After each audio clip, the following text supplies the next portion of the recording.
Hi, I'm Mary, and today I'm going to show you the Fairlight page in DaVinci Resolve 17. So let's get started. Here on the Fairlight page, you'll see running across the top. I'll mute my playback, and you will see these are our meters where you can check out the monitoring panel. You can see your control room levels, your loudness, and you can even see a viewer of your playback as you're working. Across the right side, you will see your mixer, which will always show you all of your channel strips and your main outputs. And then in the middle, this is the timeline, and this is where you'll have all of your tracks and your clips, and this is where you can do a lot of your work. Now, right now I only have a single clip in here, and this is actually the finished stereo mix from a short film called Hyperlight. And as I play this back, you'll notice that just using the space bar will start and stop your playback as you would with most applications. I'll go ahead and unmute that. Other things you might want to do for navigation, you'll see right here in the middle. Let me zoom in so you can see that a little better. These are transport controls, so you have your play and stop if you wanted to use those instead. You would have them just as you would expect. And we also have shortcuts that you can use for navigation as well.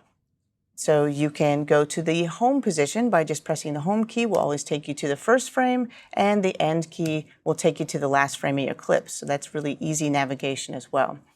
A couple of things to think about as you're working on the Fairlight page is if you select a track, you'll notice that the clip beneath the track will always highlight. That shows you which clip you're working with, and that comes in really handy when you start doing some editing and things like that. So one of the things you always want to pay attention to is where's your playhead and what happens to be selected. And luckily there's a lot of visual clues to help you figure that out as you go. So if you look over here, like I said, I've got this track selected and I can tell the clip has been selected underneath it. If I deselect the track, the clip is still beneath the playhead, and I can just find where the playhead is that way as well. Also, if I manually select a clip, which I'll do it right now, you'll notice it gets a red outline. And what that shows you is this clip is also selected. So there's several different ways that you can tell which things have been selected at any time, or if I click in an empty space, it's deselected.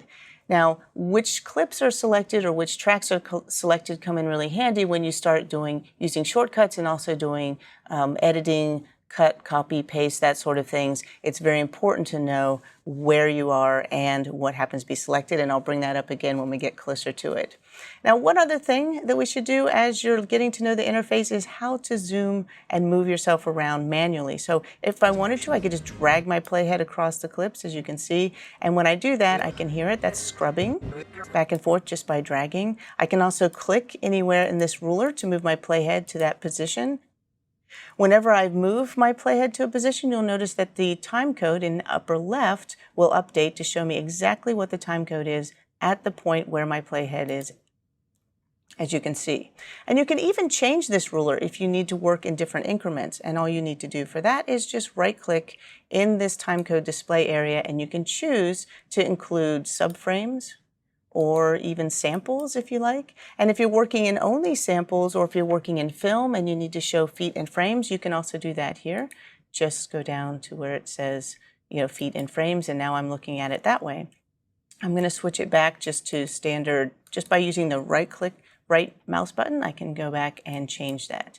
Now, contextual menus are really handy when you're working in the Fairlight page and any of the pages in DaVinci Resolve. So you will see me mentioning that quite a bit where I talk about right-clicking, and that's just to bring up those contextual menus, which you'll see, depending on where I click, I'm going to get a different menu and different options. And so that's just another way to access different things as you go.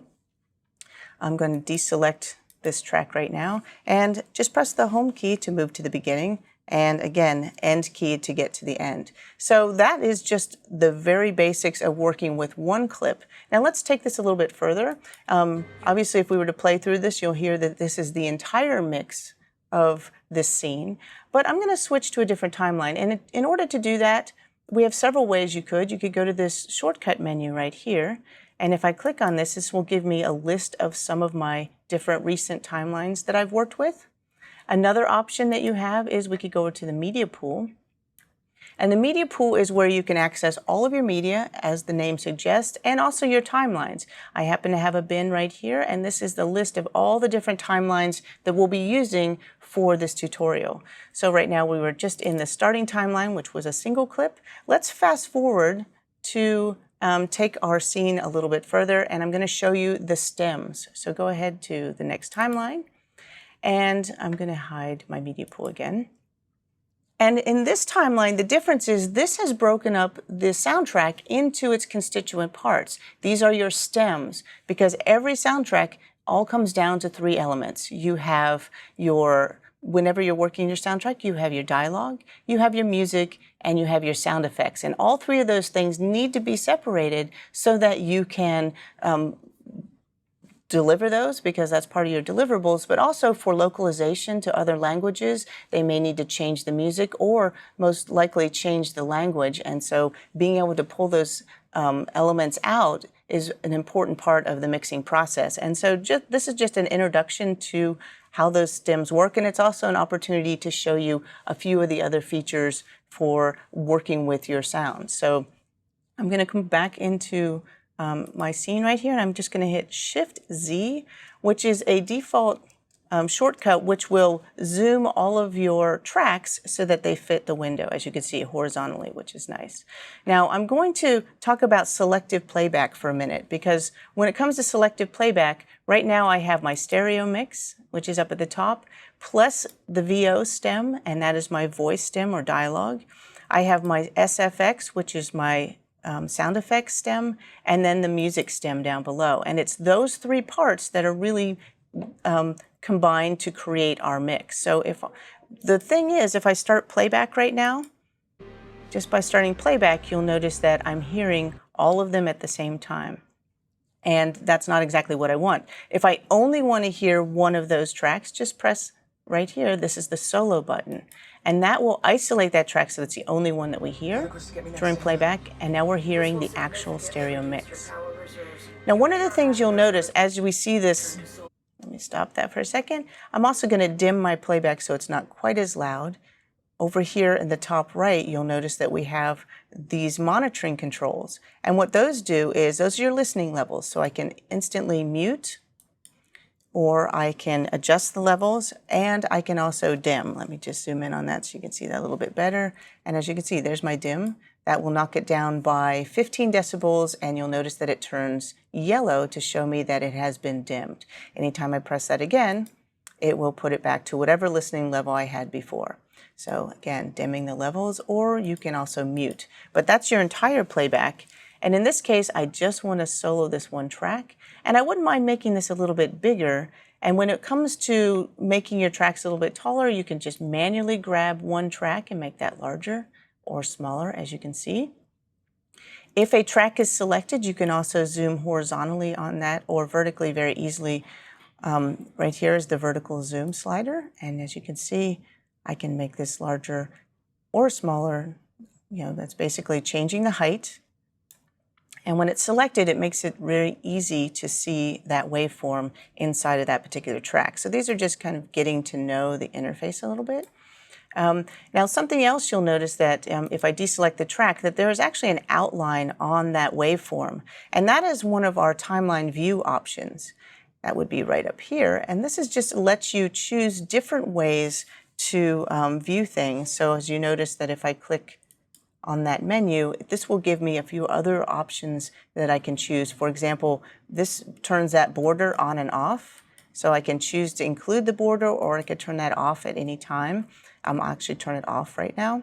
And there's some other things that I will also show you as we go through this tutorial. So anytime you want to close that menu, just click off of it and it'll go away. And again, that was the timeline options, timeline view options menu, which is right next to your vertical and horizontal sliders. So let me zoom back out. And so as you can see, now I can see my waveforms without the outline, and I could play those through. So this is my stereo mix, and we have the solo button, as I mentioned, but we also have mute. As you can see, everybody's familiar with mute.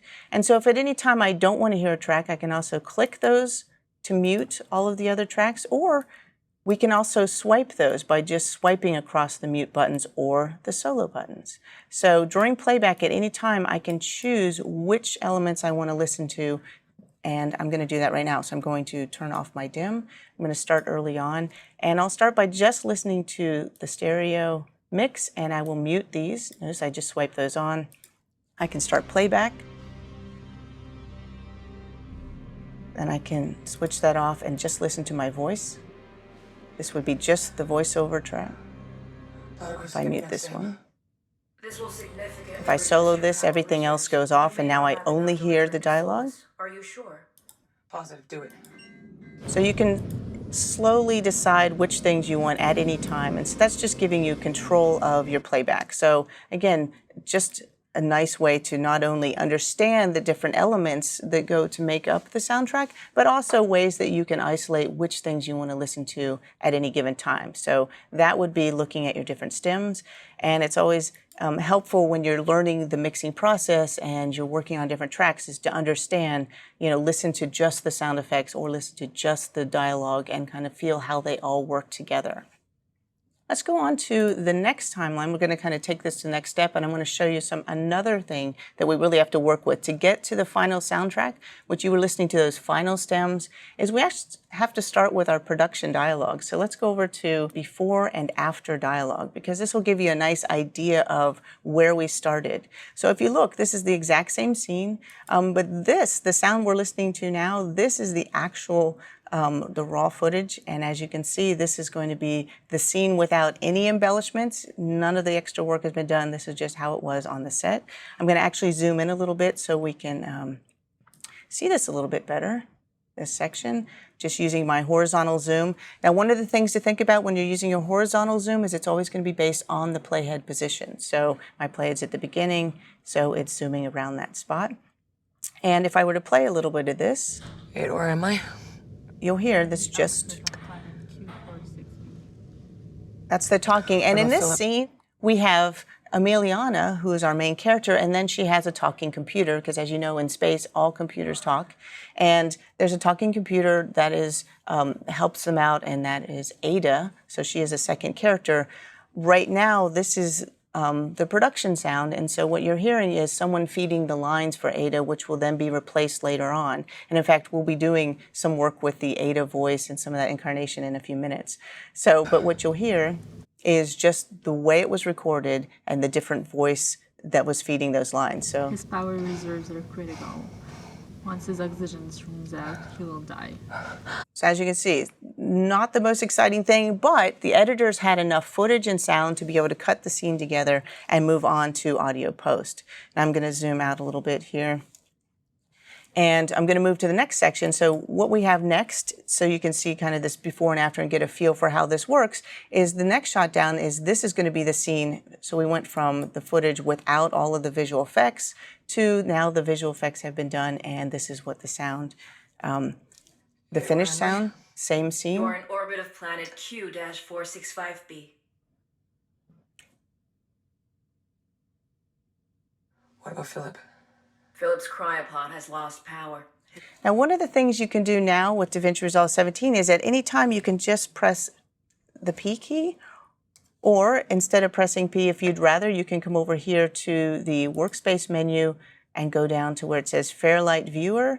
And this is where you can undock your viewer if you would like, or you can go up to the viewer mode and choose Cinema Preview right here, the Cinema Viewer, and that would be Command F if you're on a Mac, or Control F if you happen to be on a PC. And so what that will do is it'll give you that full screen preview so that you can actually watch and listen at the same time. That was critical. And that's just a single keystroke to get you to that. Okay. Also, by looking at our monitor, I can click the button in the lower right corner of the viewer, and I can just break this out as a floating viewer at any time. I can move it if I have a second monitor, I can move it over to that, and I can resize as well. So that gives you a nice visual that you can work with as you go. Go ahead and dock that again, and if you want to dock it at any time, you just click the button in the top right of your viewer, and it goes right back. Now, So you can hear this is the finished sound, and then of course at the end I have both together so you can kind of do a little bit of a comparison. Now, one of the nice things about that you might have noticed is this drone sound in the background. The drone is like the all-purpose filler, some sort of sound that just kind of help cover up a lot of the issues that may be going on with your soundtrack until you get to the point where you've done all the work. So for starters, it's very common to have, the editorial department will put in some kind of drone sound or background sounds or anything they can to kind of get us to that point. So that's just helping sell the sound. But, one of the things is, where do you get those sounds and how do you make those work? And if you're used to working with DaVinci Resolve for editing, then you may be comfortable with just doing basic, video and audio editing. But over here on the Fairlight page, we have a couple of features that only work on this page. And I'll show you right now how you can bring in some additional clips if you want to, and a couple of options you have. And let's just use this drone as the example. So over in the media pool, and as you can see, I still have my media pool showing, is instead of looking at the timelines, what I'm going to look at is the drone sounds. And over here I have a bin with a variety of drone sounds. Now, when you want to listen to any of these clips, we have a preview player right here up at the top. And so if I were to select, this is ambient space drone number 3. If I select that and start playing, you'll hear that's the sound of that drone. It's kind of a low, ambient space drone. I have a couple of different options here. Then there's also a few of them that have a little bit of a musical element to them that's too much for this scene, but might be useful for something else. So we have a variety of drones here to go through. There's a suspenseful drone. Again, maybe a little bit too much. Now you notice all I'm doing is selecting whichever one I want to work with and then just hitting the space bar to play. Of course, over here in the preview player, you also have, if you look, we also have our play button. Let me just change my framing here. There we go. You can see we have our play button and we also have stop as well, if needed. And so one of the things you also have is the ability to change the way you view that waveform in here. So you can actually zoom out to maybe there's 1% where I see more of the waveform, or I can zoom much further in if I need to see more detail. While you're looking at the preview player, one of the details you need to know is this bar running across the bottom, that always represents the entire clip. So this is similar to what you might see in the cut page where we have the upper timeline that always shows the entire timeline. Well, in this case, this bar here, this is our scrubber bar, shows the entire clip. So that would be the first frame and that's the last frame. So wherever I happen to go, I always know where I am. I'm not going to worry about this waveform up here because that may not show me exactly where I am depending on what my zoom level at that time. Now, if we wanted to edit a few of these drone sounds in, I just want to point something out. Let's say we wanted to select 3 or 4 of them. Let's say we want drone 1, or drone 2. If I just want to drag that to the timeline, I could just grab it, drag it into the timeline. I can put it into the track, a track that's already existing, or I could put it into a track below my tracks, and it will automatically make, as you can see, a new track right there for me to work with, which is pretty cool. I'm going to actually undo that now, Command Z. And just do an undo. And instead of bringing in 1, I'd like to bring in several at one time. So I want to change my the height here to give myself a little more real estate to look at. I could use this vertical zoom, as you can see. But another thing we have is we have a lot of functionality with a 3-button mouse. And so what I'm going to do instead is hold the Shift key and just use that middle mouse wheel. And as you can see, Shift and the middle mouse wheel will also do my vertical zoom, which is helpful. All right, so if I want to bring in a few of these drones at once, let's say I want to get the first one, let's say drone 2 bed, plus I also want to get the low drone number 1, and let's get another one.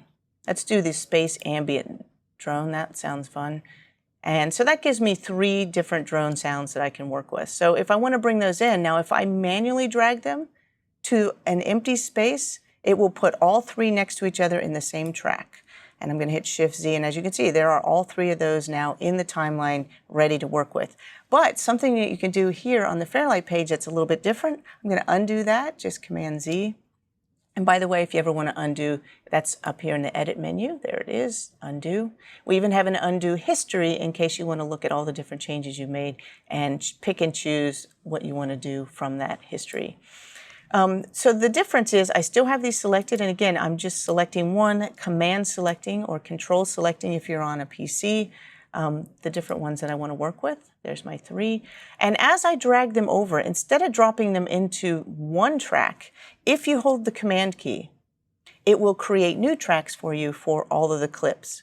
And if I release, notice that it just made me new tracks automatically, and each of them is now separated and ready to work with that way. So this is just a really useful way to grab a whole handful of clips that you know you want to work with and start building into your sound design or your sound effects or whatever it is. You can just drag them all in, and by holding command or control, if you're on a Mac or PC, it will put them all individually on different tracks.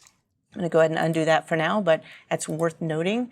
And so that was the main thing with this particular timeline, was kind of showing you the evolution of the dialogue. Now, let's break this down a little further. I'm going back to the Media Pool timelines.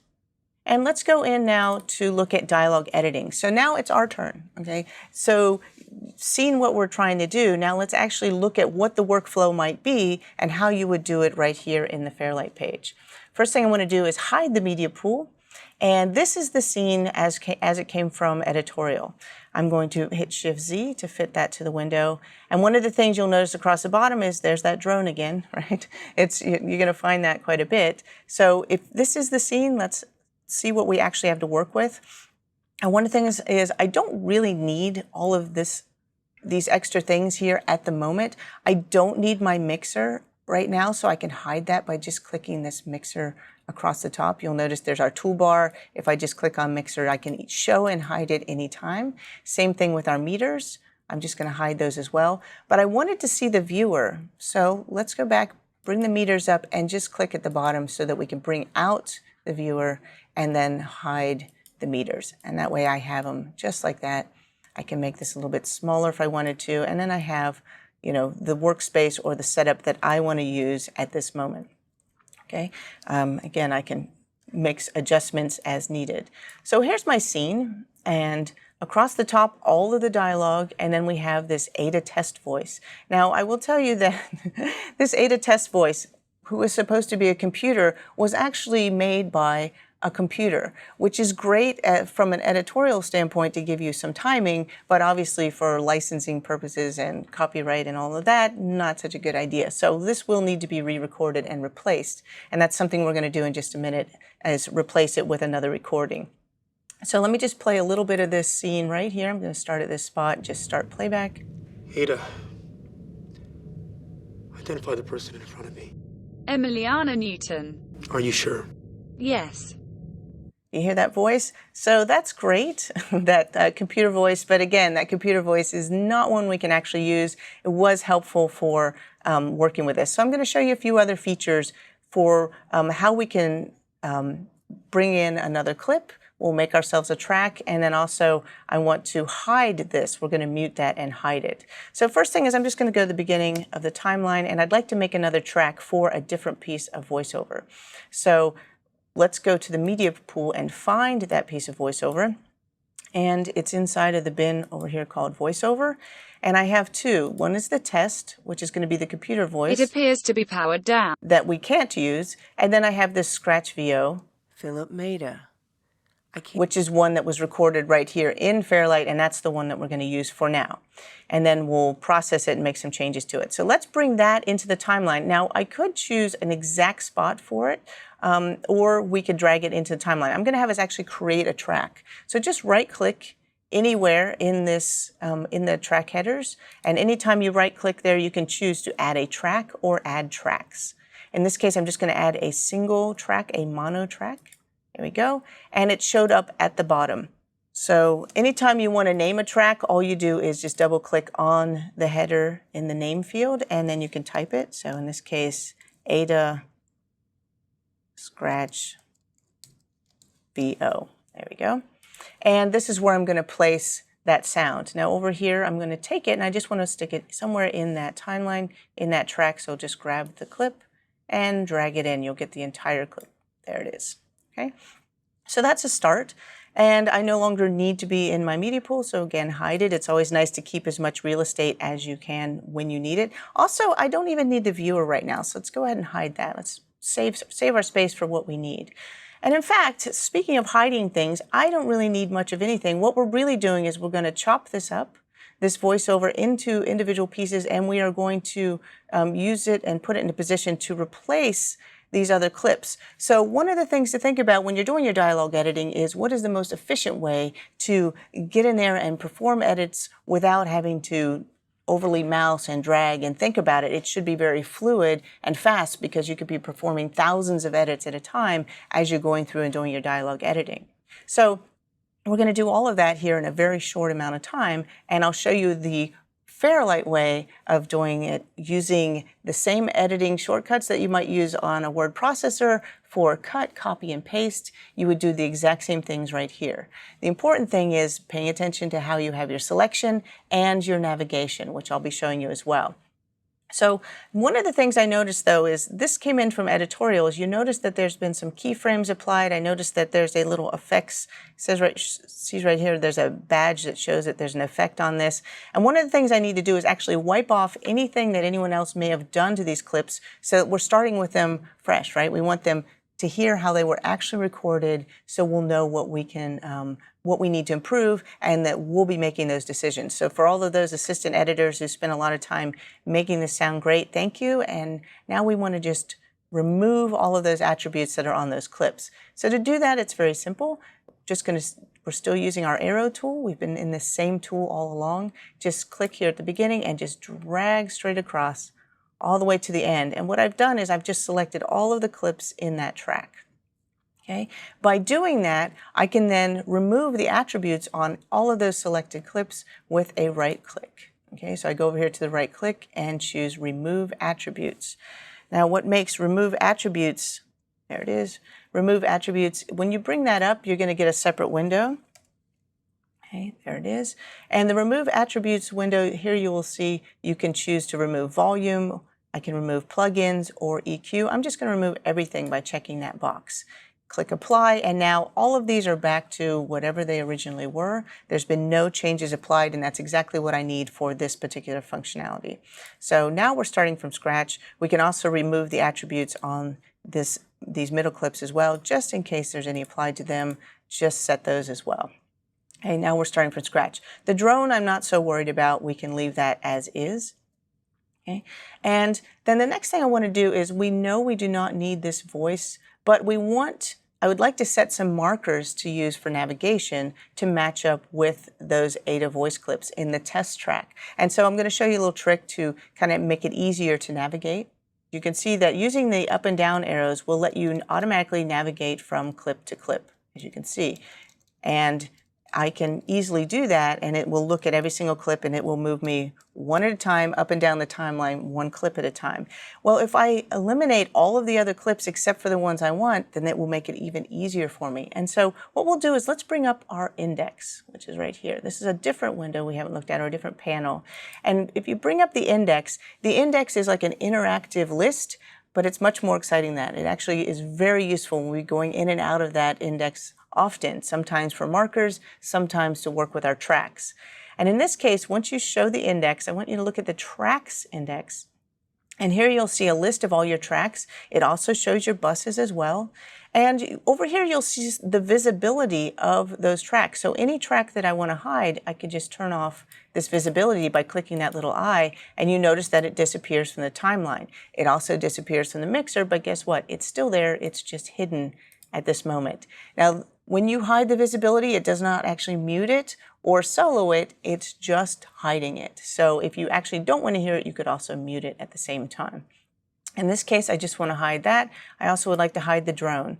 And so now I only have these clips showing. That's pretty easy. And by the way, the tracks index is also where you can move tracks around if you like as well. So in fact, let's move a track. Let's take our Scratch VO. I'm going to bring back that drone for just a minute, and let's take this Scratch VO and just click anywhere on that bar right there. And I just want to move it up So it's above the drone track. And as you can see, I just reordered those tracks by using the index. Now, hiding things. Let's hide that drone. And so now the only clips I'm seeing are these 5 plus that last one on the end. And now I can use those with my up and down arrows, as you can see, to quickly move up and down the timeline, which is helpful, right? It's even going to get better. I'd like to set markers here. Now, the markers is just going to be it's like a Post-it note, right? I could put information in it. I can use the colors. It's something that I can draw attention to if I'm communicating with other team members at the same time. In this case, I just want to press M once, and that will set a marker. I'm going to zoom in a little bit. And the zoom shortcut's Command and the equals or minus, or of course, I could use my horizontal zoom. And in this case, I've set a marker right there. I'll just leave it blue for the moment. And if I press the down arrow, it goes to the end of that clip and then the beginning of the next clip. I'll press M again. It's now marking that. And so I'm just going to walk down here and quickly set markers for each of these, because these markers will give us something we can navigate to easily for when we start placing those other clips. So I'm just using that as a guide. Plus, it's always nice to know how to set markers. Now, any of these markers, you can also add information. You can double click them. You can add colors or change the colors and give them names and so on. We'll work more with those later. Just showing that, I'm going to hit Shift-Z. So now I can see all of those different markers, and I can use those to navigate with. Now, the interesting thing about markers is if you ever hold the Shift key while using your up and down arrows, that's going to let you walk up and down the timeline from marker to marker. No matter how many tracks you have, no matter how many clips, your navigation will now only focus on the markers if you're holding the Shift key. And so that's very useful as well. Now, what are we going to do with this clip? Well, it's time for us to look at using another tool. I'd like to actually dice this up into smaller pieces and then move them. So that's a good opportunity for us to just see how that works and how the tools work here in the Fairlight page.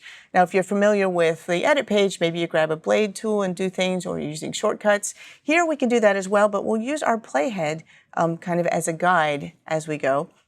And something else we're going to leverage is we're going to click and make sure we select that track, because by selecting the track, Option and the middle mouse wheel will zoom horizontally, and Shift and the middle mouse wheel will zoom vertically. And as you can see, I'm able to make this nice and big so I can really see it. And I want to dice this up while I'm playing it, which is a little exciting, right? So I could go in there and manually, let me go back to the beginning. I could go in there manually and just grab the scissor tool, or it's the razor, is what it really is. If I grab that razor tool, it's going to cut whatever I have selected at the playhead position. Well, instead of using that, we could use a shortcut. And the shortcut is Command B for blade. And so as long as this is selected, it will only cut that particular clip. Now, if I had other clips in a timeline, I'm going to bring back my drone for just a minute so you can see. If I don't have anything selected and I press Command B, do you notice that it's going to slice everything? So that's going to split every single clip beneath the playhead, which is not what I want. So Command Z to undo that. Going to go back to the beginning. And that's where I was saying track selection actually does matter. And as you can see, we just did that. So I'm back at the beginning and my track is selected, which automatically selects the clip beneath our playhead on the selected track, which is great. And then as I play, I'm just going to hit Command B every time I pass one of these phrases, and that will chop it up. And I can do that right on the fly. And so that's what I'm going to do right now. So Emiliana Newton. Yes. Split. Philip I'm just hitting Maida. Command B. Philip Maida. I cannot explain this discrepancy.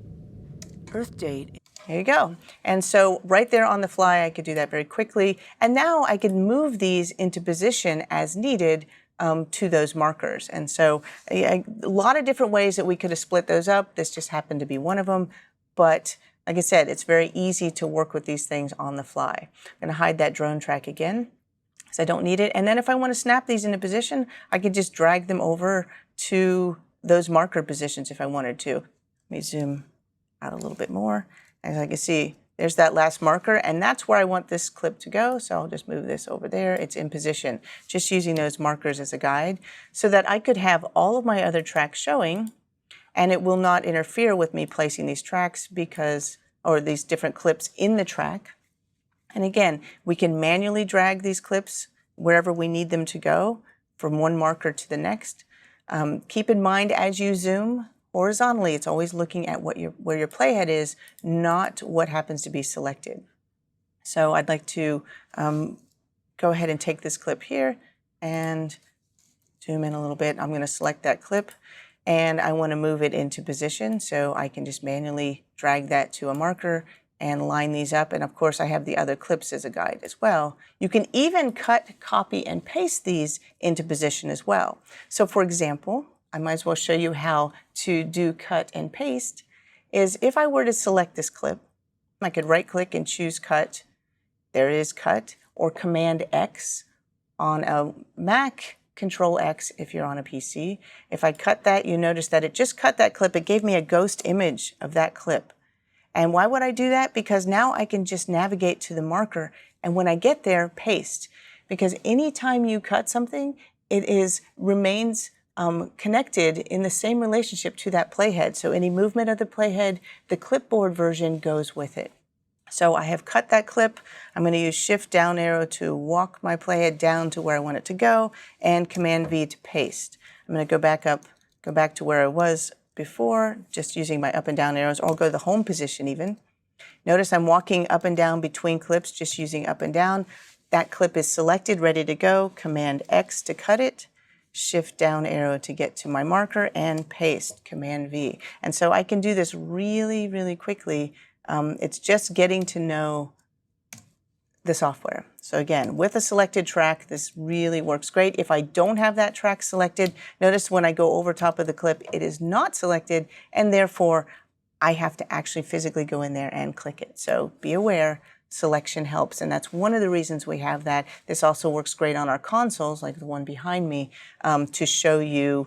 You can use then the jog wheel or the search dial to grab your clips and move them around really fluidly, just like we're doing here. So Command X for this last one, moving it to the marker and paste, and I'm going to go back to my home position, Command X, and I'll move the last one and paste. And so I was able to cut those up and put them into position just using a few of the other features that we have in the Fairlight page that you may not use when you're working in picture editing or on the edit page. So now that I've put these into position, I no longer need this track, right? ADA's tracks. I'm going to just mute that track, and then let's hide it. I'm going to come over here and I'm going to hide that test track right there, the test voice. And so now when I play this back, and I'll just start back here, the voice, the new voice should be replacing the one that I had there before. Let's just test it. And let's go ahead and bring up our meters so we can see. Identify the person in front of me. Emiliana Newton. Are you sure? Yes. Okay, and there it is. So, and by the way, that voiceover recording was done just right here in Fairlight using a microphone. So, very easy to do. That's a little bit of our cutting and pasting and navigation within a single track. Let's look at now taking it to the next step. When you are working with dialogue editing, the other key is you need to separate every single voice to their own track. Right now we have two tracks. One is general all-purpose dialogue, which is both Emiliana and Philip, and then we have our scratch voiceover below. So one of the things we have to do is add another track. Let's do that right here. Just right-click on that dialogue track header, and I'm going to choose Add Tracks, plural. And by doing that, I can pick and choose where I want that to go. And in this case, I want it to go below dialogue. I want it to be mono, because these are all monos, single channel, mono track, so add track, and there it is. Okay, so now we have it right where we need it. And that's where we're going to then move all of Philip's dialogue. We're going to drop it down into his own track. We'll leave the top track for Emiliana.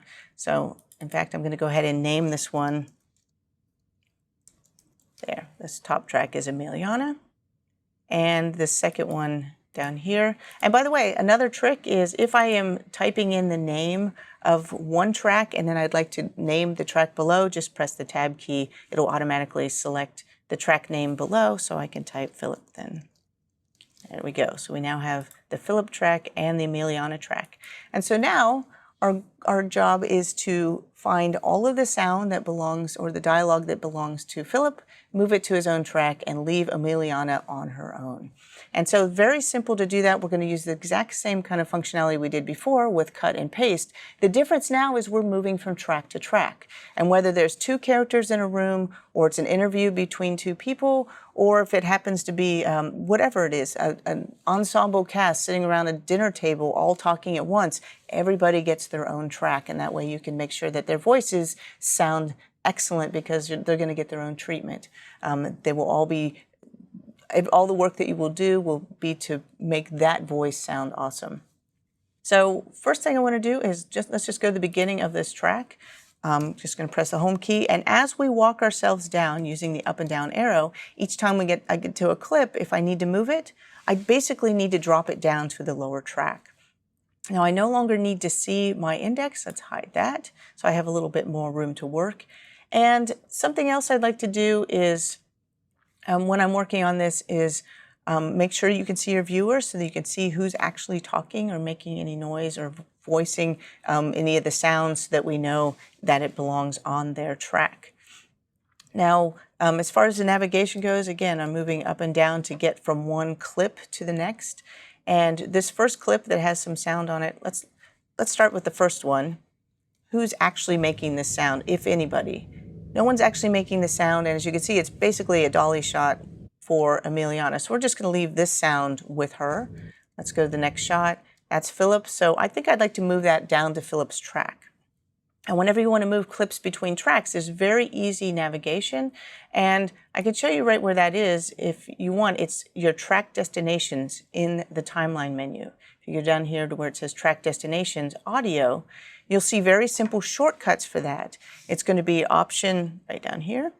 It's option command and the number 1 for the track 1, option command number 2. It's basically those two keys next to your space bar are the ones that you'll use in order to select a specific track. You'll notice that you can also do the same thing for audio tracks. Those same keys plus the up and down arrows will also navigate your selection. Deselect the track and I'll just show you. If I hold down those option and command together, my down arrow, notice that I can move up and down between these tracks very easily. And that will make it super fast when I'm cutting and pasting. Also, because I'm using this, I won't accidentally move anything out of sync because it's just a direct move. It's mouse-free movement that I'll be doing in order to get it where it needs to go. So if I want to move this down, my playhead's over the clip already, just Command X.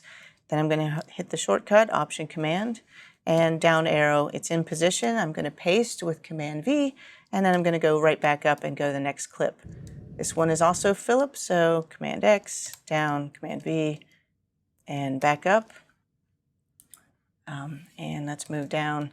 Next clip is, and by the way, when you're navigating, sometimes you don't even have to watch the entire thing, but you can also move faster or slower. You could use your J, K, and L keys, which you may use in editorial. You can also use those here. Those 3 keys will allow you to move forward and back. Using J moves back, L moves forward. If you hold K and L together, you'll move in slow motion forward. K and J together move slow motion back. And of course, holding K and just tapping L and J will move a frame at a time. So it's just easy navigation, just in case you want to go through this a little quicker. This happens to be another Philip shot. This is where he actually starts talking. So Command X, move that down, Command V to paste, back up, and I'm just going to tap my down arrow to get to that next shot. Now I believe, zoom in a little bit, this is Emiliana. Are you sure? Nope, that's Philip too. So let's move that down, Command X, down, paste, back up. What's this one? 8 identify. Okay, so this one's actually Emiliana. It stays where it is. Identify the person on the map. Still Emiliana. Let's keep going. Ada, how's that possible? Okay, that's Philip. Command X, down, and paste, back up. As you can see, you can just roll through these. I can even do it in fast forward. Okay, this is still Philip, so Philip's going to need to go. And I believe that quite a few of these next clips are Philip. Most of the shots, except for this last one, are all Philip's. And so one of the things we can do is we can also select them all at once. If I select all of those, If I drag across and select and hit Command X, I can grab all those at one time, move them down, get them to the right track, and paste.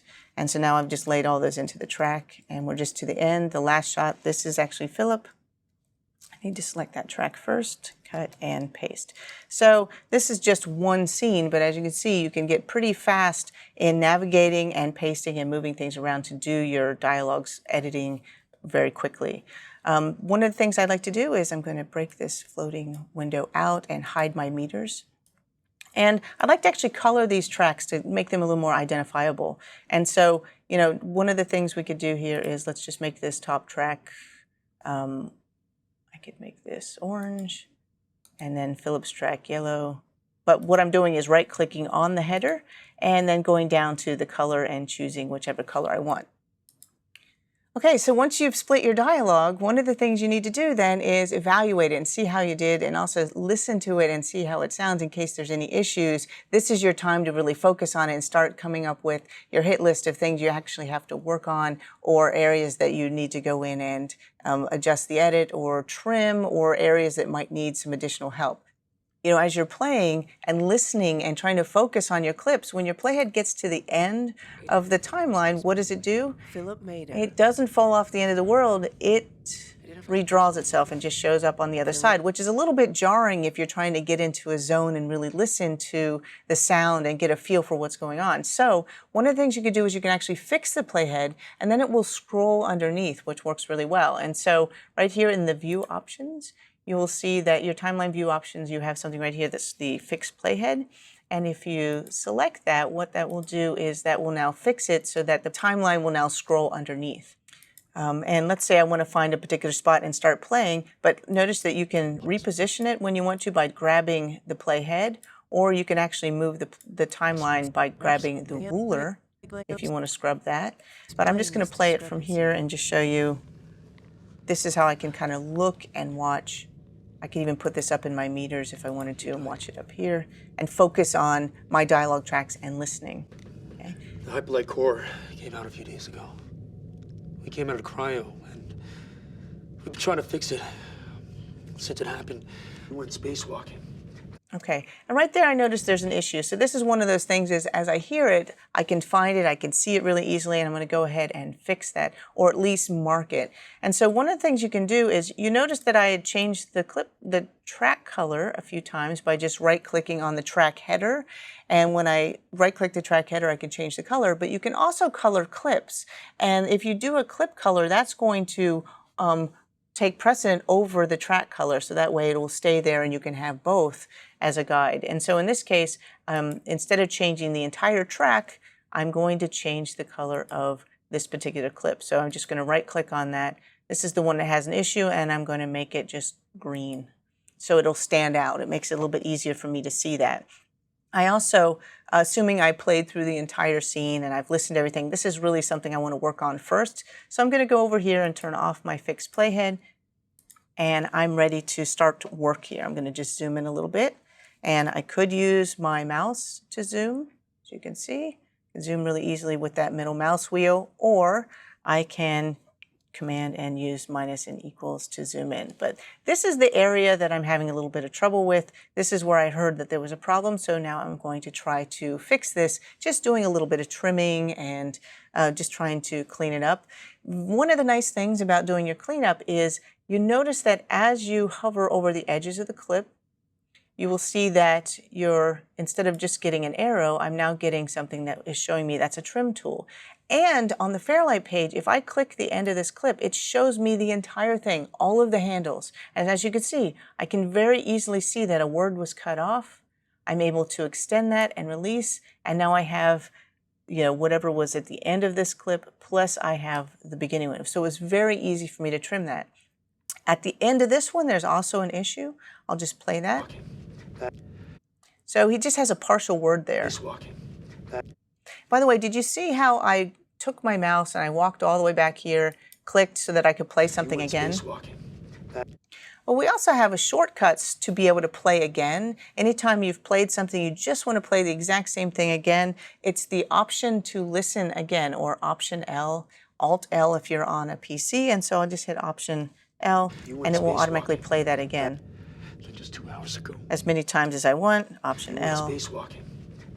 And it'll let me hear that. Now, another option that we have when you want to listen to a particular area, instead of just using your playhead, we can also create a range. And you can do that by marking in and out points, or you can actually drag a range. And in this case, I'll drag a range using our range selection tool. If I zoom in here, you'll see and we have a range tool and we also have an arrow tool. Up to now, we've been only using this selection arrow tool, but over here is our range tool. The shortcut is R. So A for the arrow tool and R for our range tool. Now, if I select the range tool, what that will do is that will allow me to select a range of anything I want to. Just drag across it. Automatically, those elements are selected. I can actually delete them, cut, copy, paste, that sort of thing. But what else is nice is you see how it marks these in and out points here. It marked a range, and I can use that range for playback.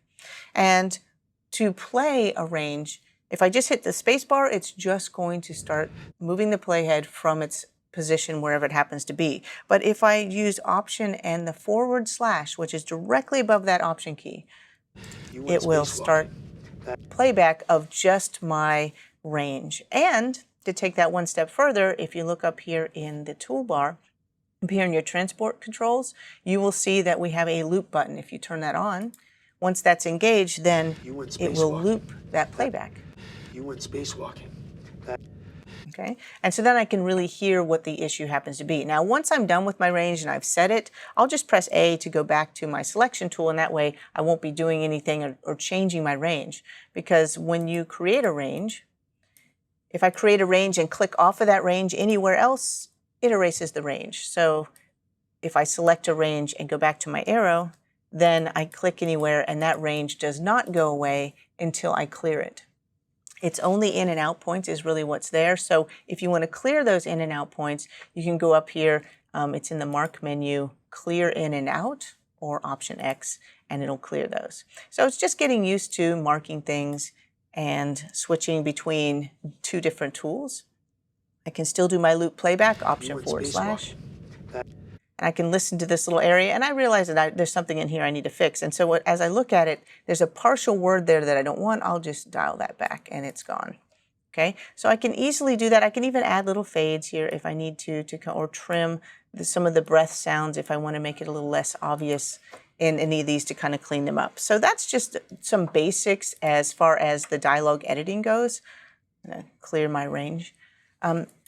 But other things that we have to worry about once we have the trim, once we have adjusted this, and once everything is set up and it's like, okay, now what? What's the next step? I've got everybody on their own track. The next thing you have to worry about is the levels. Everybody cares about the levels. And we really need to make sure that all of these levels are good.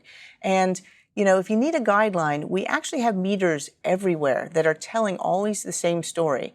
You want your dialogue, look for the yellow, yellow for dialogue. In fact, that's one of the reasons I use the yellow color often in the tracks, is yellow is going to be a nice solid color. Now, obviously, there's more details than that, but I'm going to bring up my mixer. And as you can see, there'll be meters across the top. There's meters in the mixer, and there's even meters on every single track, and they're always showing you those levels. And so when the levels are lower, those are going to be green. Yellow is going to be right there near the middle, which is going to be the area that you really want your dialogue to be, somewhere between -10 and -15 dB. And then, of course, if it gets a little bit too hot, anything that's getting too loud, that's going to start showing red. A little bit you can get away with. If it gets too loud, obviously that's going to be too much. And so I can look at these clips. Let's just look at Emiliana's, these two clips on her track. I'm soloing her track. Let's select her track, and I'm just going to zoom in on that a little bit so we can focus on these two clips right here. And let's just see what those levels look like. Now, I could play them. Watch your meters. Notice I have meters here and on the right. And as I play those, you can see that the levels are low. I can mute my playback, and I can scrub my playhead over that, and I can still see the levels are low. So how do I make those levels louder? A couple of ways I can do that. I can drag this bar up and down right there on the clip. I can deselect that track if you want. It makes it easier to see. I can drag that up and down. And remember, if you would like to see the outline on your waveforms, you can always go back in and turn that outline on. If you prefer to see an outline on them, you can easily do that. That was one of those options. And as I raise and lower these levels, notice it's showing me how much change I'm applying right there in the tooltip, as you can see. And so I'm just going to raise it up, but I can do that. And then if I scrub over it, notice that I'm still looking for it to be nice and yellow, just bringing it up. And now I can see that it's yellow. I'm going to turn this off and play it. 8, identify the person I'm speaking with. Okay, and now I can hear it, and I can also see that those levels are in the yellow, which is what I was looking for, right? And so I did that one, but now I want to show you just something else that we can use as a guide. Now I mentioned the levels that you're aiming for when you're working with your dialogue is going to be somewhere, and that the peak, the average, right, where that sound is going to sit is going to be somewhere between -10 and -15 and decibels, and that would be right here on these meters. And like I said, that's going to show up in the yellow. I'm going to hide I'll just resize these a little bit. If I hide my monitoring panel, you can see this mixer a little bit better, and you can see that if I were to play this clip, now watch this, I want to select only that clip. I'll use the range tool, select that clip by clicking anywhere at the bottom of that clip, bottom half, and you notice it selected it and marked it so that I can do a loop playback of that clip very easily. Option /. 8, identify the person I'm speaking with. 8, identify the person I'm speaking with. And as you can see, it's right there in the yellow, and there's even, these are sticky meters, so that you're going to see that they have that bar across the top is showing you your peaks, but then you can also see the average level is that nice solid bit. And so I've got this right where I want it to go. It could even be maybe a hair lower, but I'm really, really close. And we also have additional things that we can use for this if we'd like to help us find these levels even easier. And so in addition to our meters, let's add a plugin. Okay, we haven't added a plugin yet. Let's go over to the effects library. Okay, you've seen the media pool, you've seen the index. Let's go to the effects library, and this is where you can access all of the different effects that come with DaVinci Resolve. And in this case, these are our Fairlight effects right here, our audio effects. Now, if you're working with DaVinci Resolve Studio and you have VST effects or AU plugins on your system, you can also access those from here. In this case, these are all of the different plugins that come with Fairlight. And in this case, the one I'm looking for is, believe it or not, a meter. This is just something that's kind of handy. It's not going to change our sound, but it gives us something we can look at. And so just take this meter, and you can put your plugins on clips. You can have unlimited plugins on a clip, or you can put them on the entire track, up to 6. And so at this moment, we're going to put this on the Emiliana track by just dragging it from the effects library, there it is, the meter, and drag it right to her track header and release. And what that gave you is a little meter, as you can see. Now this is a sample peak program level meter, and so that's going to give you the same kind of readout that what you're getting over here, and this will clearly show you what the level is of this clip. So if I start playing it, you'll see. 8, identify the person I'm speaking with. Okay, it's showing me that the peak is right around -9, I'm speaking with. but the average is probably right about where I want it to be. But just in case, I'll take it down just a little bit. I'll try it again. 8, identify the person I'm speaking with. Okay, there it is. So now it's peaking at around -11. The averages are still nice and yellow. 8, identify the person I'm speaking with. Okay, so that's all working exactly the way I want it to. So that's great. And because I've added this plugin to a track, you'll notice that here in the mixer, you can see there's the plugin right there. You can see it right there. I can even delete this if I wanted to. I don't. And if I were to close this so I don't see it anymore and I want to bring it back anytime, that interface, I just have to come over here to the mixer and I can just click this button right there, the controls, and it will automatically bring that back up. So very easy for me to work with that right there. Okay. So now that I've checked the levels on that particular clip, I'm going to bring this back up. Let's do one more.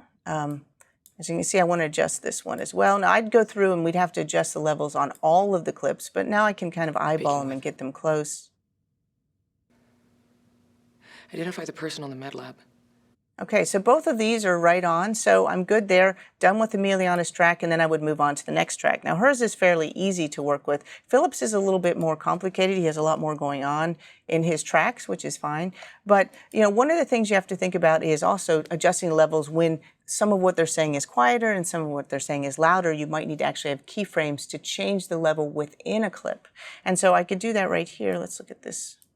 Let's see, which one of his pieces do I want to work with here? He's got a couple of good ones where the levels change within the clip. Let's listen to his track. Now, I happen to have soloed Emiliana's track, so I need to solo his and unsolo this one so I can hear it. We came out of cryo, and we've been trying to fix it. Okay, so this is just, basically him talking, so that's kind of expected. We have this one over here. What's happening in this one?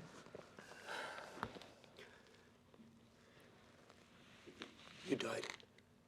Okay, right there, he says something really important, but it's very, very low. He says, you died. So I'm going to bring that up a little bit. Let's listen. You died. Okay, we're going to definitely have to bring that up a little bit, but it's also very creaky. There's some sounds going in there, so we're going to have to deal with that.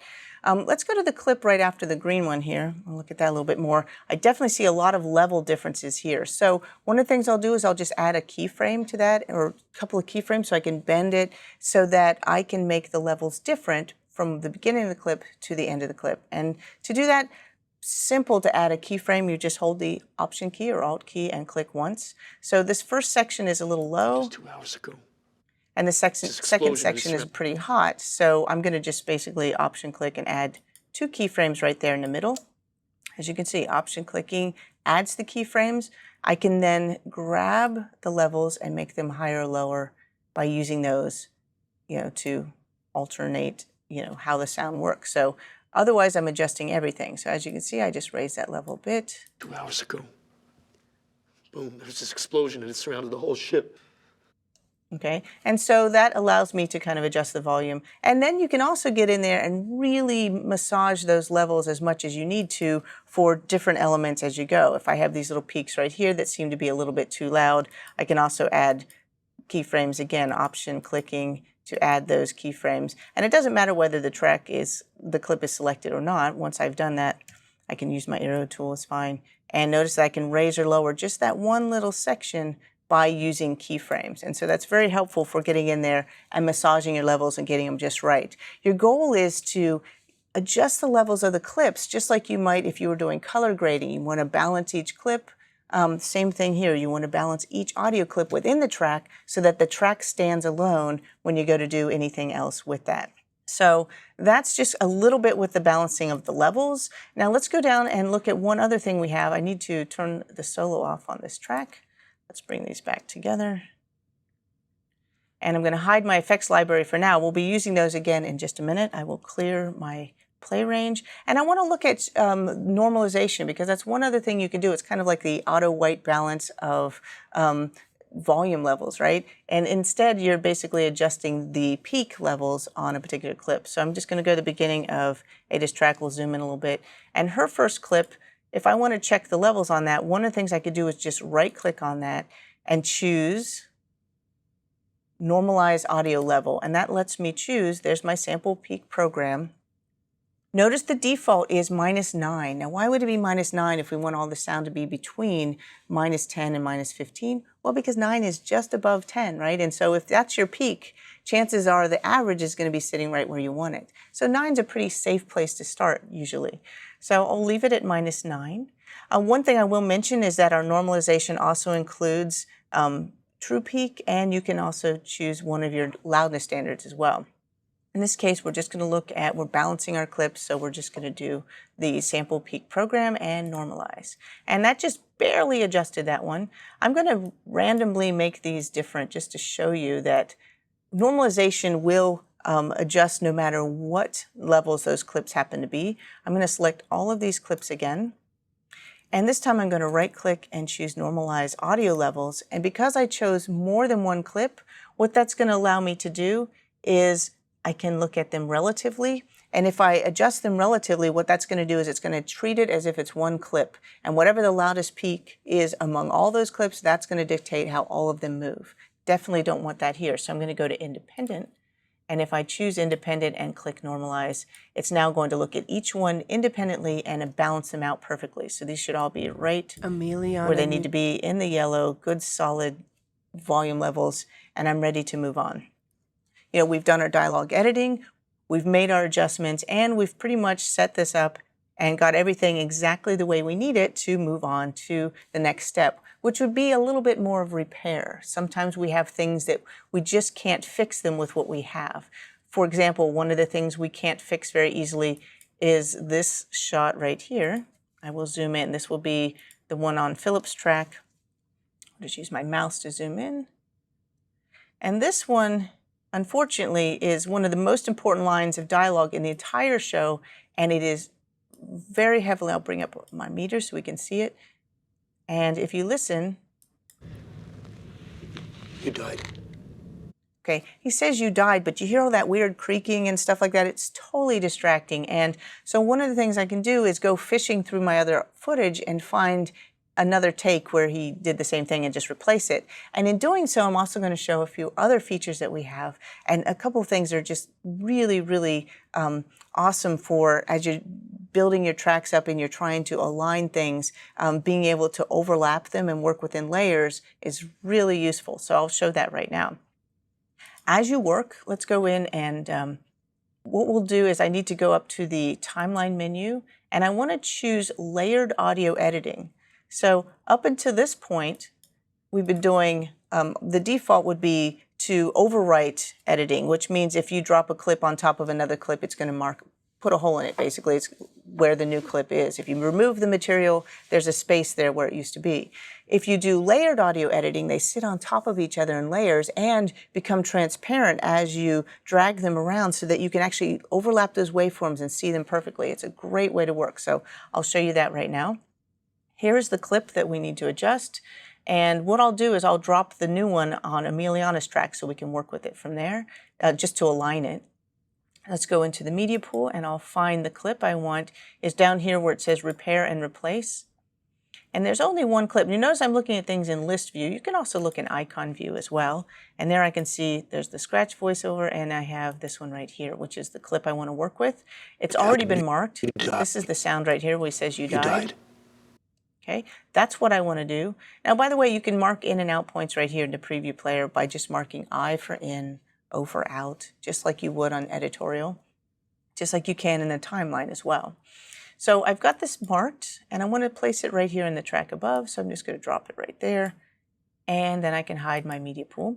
And so now I have the clip sitting right there on top, roughly in the right place. I'll zoom in a little bit, and as you can see, it's the same line. You can totally tell that it's basically the same thing, one sitting on top of the other. Now, I'm going to turn off my layered audio editing for a second. If I were to drag this on top, great, I just stuck it in that track. Notice it took on the track color.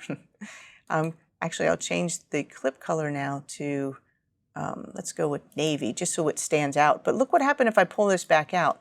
It punched a hole in there because it was in overwrite editing, our default mode. So instead, I'll just undo that.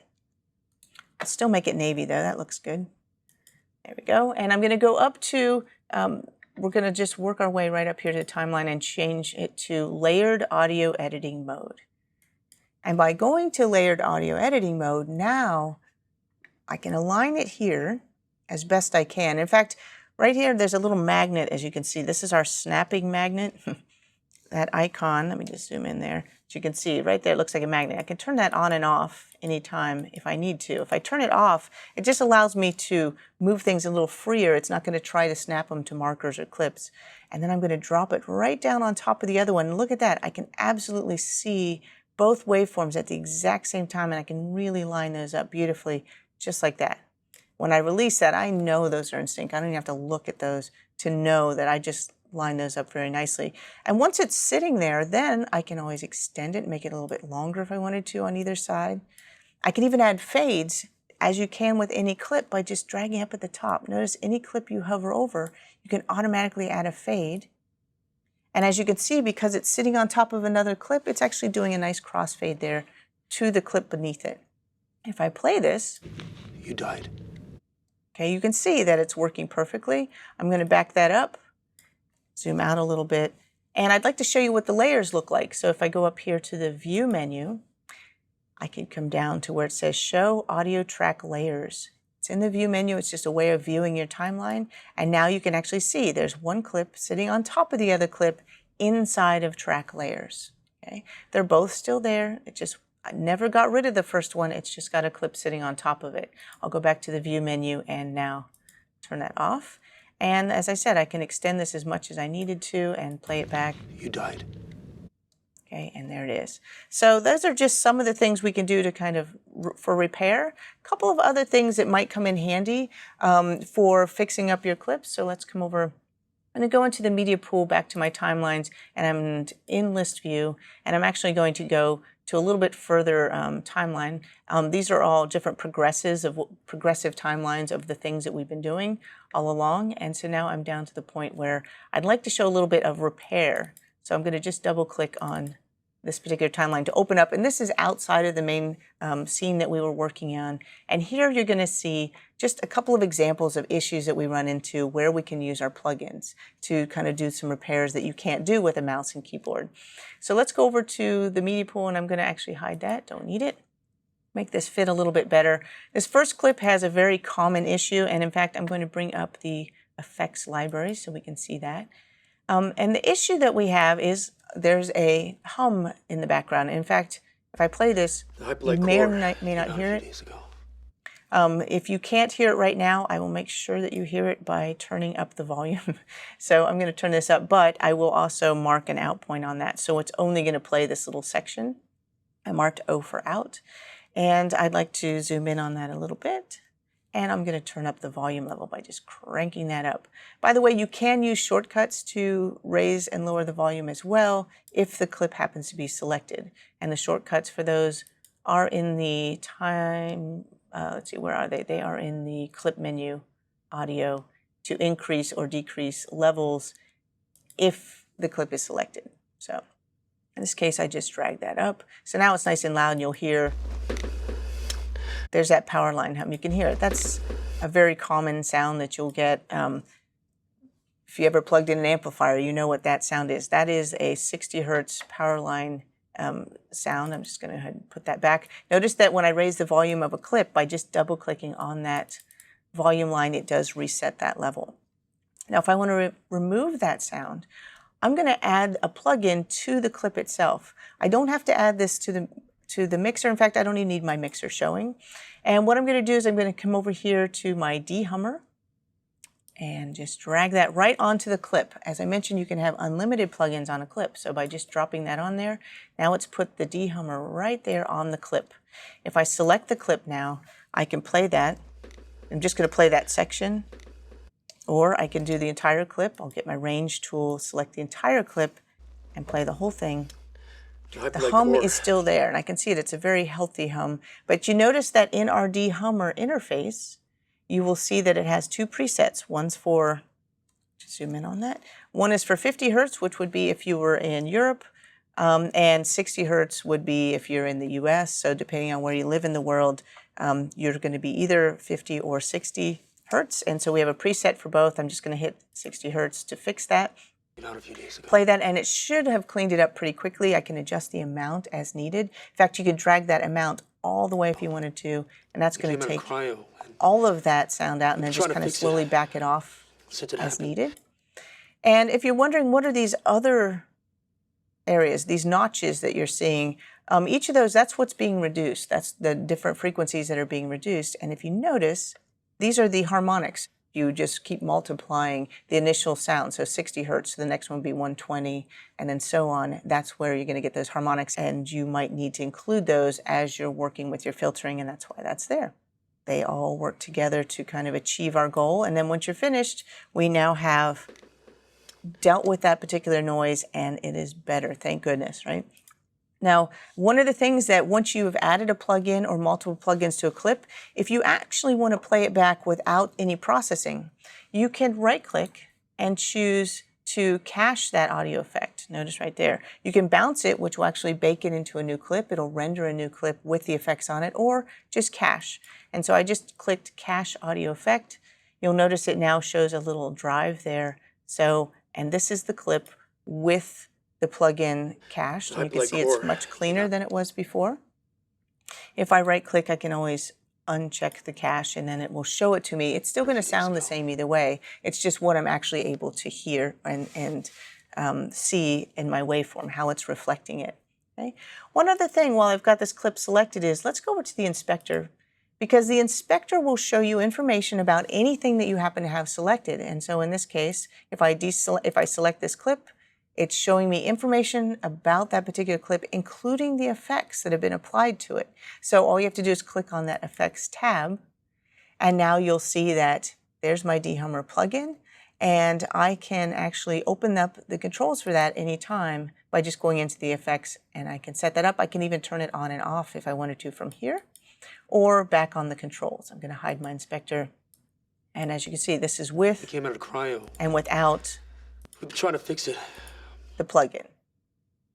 I'm going to go ahead and close that up. And so that's the first one. We finished that. Let's move over here. The last plugin that I want to show you, and then we're going to try one more thing, and that's actually applying what we just learned on a real world project, is I'm going to go down to this lower track, select that clip with my range tool. So it's already marked it. And if I play any of this, what you're going to hear is this is a very scratchy sounding track. Emiliana Newton. Yes. Now, I don't know how well you can hear it. If I turn this up, you're going to see there's quite a bit of noise in there, but there's some kind of scratchiness to that that makes it completely unacceptable for playback. I could never turn this in. Philip Maida. Philip Maida. Do you hear all that noise back there? Now, what we have is our noise reduction will actually help you reduce all different types of noise. In this case, we just want to get rid of this particular sound, what's in between the dialogue, and then leave the dialogue. So the trick to that is I'm going to zoom in, and I'm going to set a range for just part of the clip, right? I don't need all of it. I just need some of it, a place where there's noise. So I just dragged a little range right there. I'm going to turn this way up so I can really hear it, right? And now if I listen, that's the noise I'm trying to avoid. Do you hear that? There's a lot of that little crackly sound in there. Now, obviously, you shouldn't have to turn it loud to hear it, but I just turned it way up to make sure that everybody heard what we're dealing with. So let's use our noise reduction. I'm going to come down here to the noise reduction plugin, and I'm going to drop that right on the clip. Now, the noise reduction gives you two options for reducing noise. I can hide my effects library. The two options that we have for reducing noise, one of them is manual mode, which basically will learn a noise profile. You tell it what to learn, and that's what it removes, sort of like using a key when you're working with images. You know, remove this color. In this case, it's remove this sound profile. So to do that, just make sure you're in manual mode. And then I'm going to press this learn key and just play some of my noise. I'll turn it up a little louder just to make sure it gets a nice profile. As you can see, that crackling noise. You see the white is the actual sound, the purple is what it's reading as the profile. And so if I turn off learn, that's what it's going to keep. So there you go. So that is the part that we have to work with. And just make sure if you are playing looped playback and you have it cranked up really loud, just only play loop playback option /. I'm going to double click on to reset those levels. And now that my noise profile is there, I can clear the range. And let's just play that clip, and it should sound pretty good. Emiliana Newton. Yes. Philip Maida. So the noise is gone. Now, if I'm doing too much, if I'm taking out too much noise, I can always adjust my wet-dry level. Dry means no effect has been applied, and wet means fully applied. And anywhere in between is how much of the effect is going on to the clip. Now, as you can see, one of the things that we need to look at here is I want to try the auto mode, because auto sounds so easy, right? Let's go ahead and select it and change it to now auto speech mode.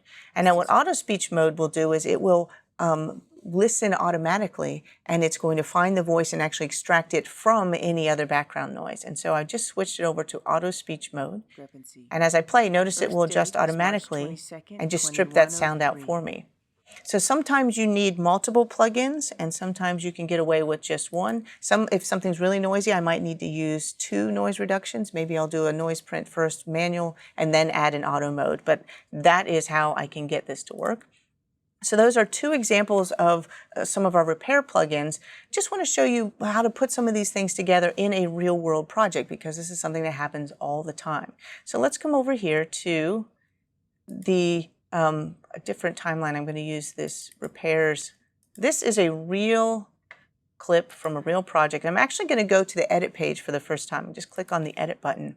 And as you can see, here I am on the edit page. As you can see, the trip to get from editorial to audio post in DaVinci Resolve is very fast, right? You click a single button, I'm already there in audio post. Well, this is what this particular clip looks like in editorial. And if I were on the edit page, and if I was the editor playing it, this is what an editor would see in their tool set. Visuals look great, but listen.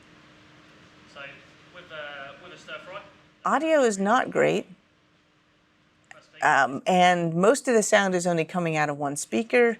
And obviously there's a problem, but it's not very obvious from here. Now let's go back to the Fairlight page. How do you switch to the Fairlight page? Of course, just click the Fairlight button at the bottom of your screen. And now we're on the Fairlight page. Now, right away, when you look at the Fairlight page, we see all of the channels of a clip right there in the track. And so as you can see, this top track, this looks like garbage. This particular upper channel here is barely any sound at all. It might have been a mic turned on, but there's clearly no usable sound in there. But it's being mixed with the good mic, right? Plus we're in a kitchen that has refrigerators and all kinds of other things, so who knows what all is creating the noise. So one of the first things we can do is we can just change the channel mapping of this so that instead of this being a stereo clip with 2 channels, let's just pare it down to the 1 channel we actually want. The left channel is 1, the right channel that looks decent is channel 2. So how do you change those attributes? Let me go to my arrow tool. And just with your arrow tool, A for arrow, I'm just going to right click on that clip and choose clip attributes. And when you go to clip attributes, this shows me that it's stereo and it shows me both of my microphones. That just happens to be this clip. If it was a 6-channel clip, it would tell me it was a 6-channel clip and I'd see all those channels. So what I want to do is change it to mono so it's only a single channel, but I don't want channel 1, I only want channel 2. There you go. So by making this channel 2, and making it mono, you notice that it'll just take it a second to redraw that. And now I should be able to hear this. I should be able to hear it, and now I'm only getting the single channel that I needed. Now I also want to change my audio. As you can see, this track is a stereo track, and I really need it to be a mono track. So you can at any time change what type of track you're working with too by just right-clicking the track header, going down to where it says change track type to mono. And now my track matches my clip, and the clip, I can actually see it pretty well. Now let's listen to just the good channel. And even listening to this, I can tell that this is very noisy. You hear all kinds of refrigerator sounds and things in the background. This is pretty noisy. So again, let's go in and use the 2 tools that we have and how easy that will be to work with, right? So as we're looking at repairs, one of the things I'll do is take my range tool and I'll just drag a little range right here of some of that noise. Okay, that'll work. Turn this up a little bit so I can really hear it. Don't be afraid because I just Option /. Okay, that's the noise. Okay, that's someone saying and as in. So I'll just change the endpoint of that. I marked a new endpoint. Yep, still there. So let me just find a better slice here. Just when in doubt, make a new range. Okay, pure noise. I can hear it. Now I also hear a really high-pitched whine. Again, I think that's a refrigerator. So whenever I have both noise and some kind of hum, I'm going to go for the hum first. So I'm going to go in here to close my media pool, get my effects library. Now, by the way, you don't have to close the media pool. You can have both at the same time. Media pool will then sit on top, and the effects will sit at the bottom, which is fine. In this case, I don't really need the media pool. And I'm going to go in here and I'm just going to go down and find, there's my dehummer. So I'm going to hit the noise first. I could apply it to the entire track, or I could apply it to the clip. In this case, I'll just drop it right on the clip. There it is.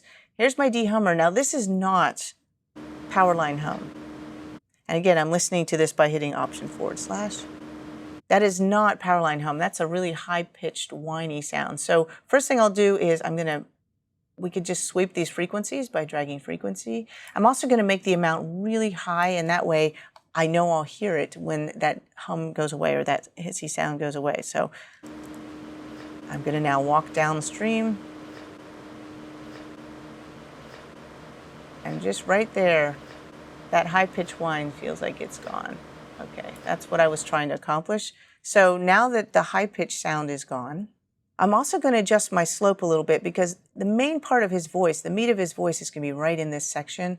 And I'm thinking this is a very high-pitched sound. It's probably right there around 400. So I'm going to change the slope just like that. So this swaps the position of the harmonics with the fundamental. And now I'm going to listen here. And that high-pitched whine is gone. I could bring this amount back a little bit if I wanted to. But there. So that was the first problem solved. And then the second one, what I need to do is I need to come in here and now we want to do that noise reduction. Now I don't need a range for that. I'm going to just trust the noise reduction will work and drop it onto the clip. Also reset this and I'm going to set it to auto speech mode. And just like that, I'm going to hope that between the two of them. Hello, my name's Jamie, and today I'm going to take you through a Chinese. So as you can see, that was putting together those different tools that we have shown you. And in this case, just having those repairs ready to throw in there and adjust makes a really big difference. So whether it's one clip or a dialogue scene, having those repair plugins ready to use is very helpful.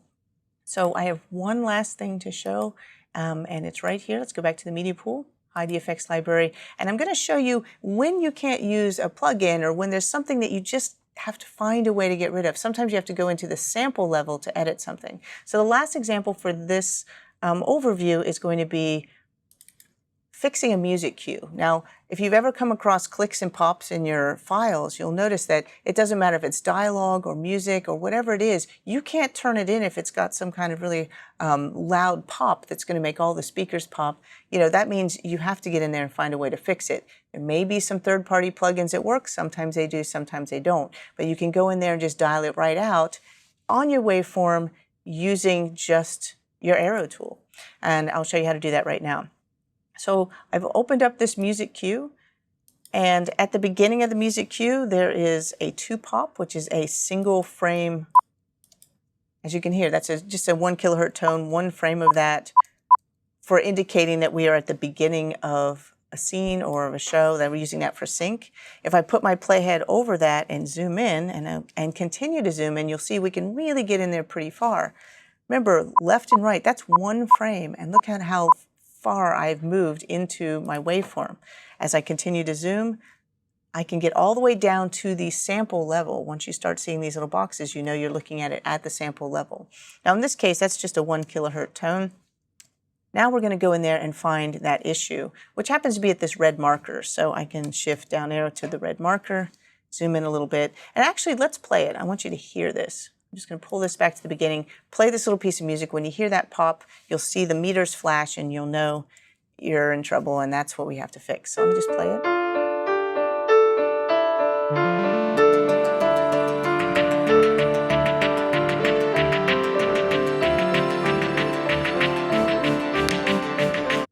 Do you hear that? That is the sound we're trying to avoid. That's what we have to fix. That pop that also sends your meter spiking, and you've probably all heard that once before. So now that you've heard it, let's get rid of it. Put my playhead on that red marker, zooming in. This actually only takes a few seconds, believe it or not. So I'm just going to come over here, zoom in, and continue to zoom in. I just have to keep chasing it because we're zoomed in so far that we are nowhere near a frame. And so what I did was I just zoomed into it until I finally got to a point. Notice you can redraw it a few times, going in and out using your zoom shortcuts till you get a space that you can actually work with. That looks pretty good. And so why I was doing that was this is the glitch. That's what it looks like at the sample level. And so if I want to dial that out, I can just select right here. I can select a sample, just kind of move my mouse, make it nice and smooth. And I'll come over here and do the same thing. It doesn't have to be perfect, just want to align it with the ones that were there before. There you go. Shift Z, I'll zoom out, and that glitch is gone. And if I were to play this, no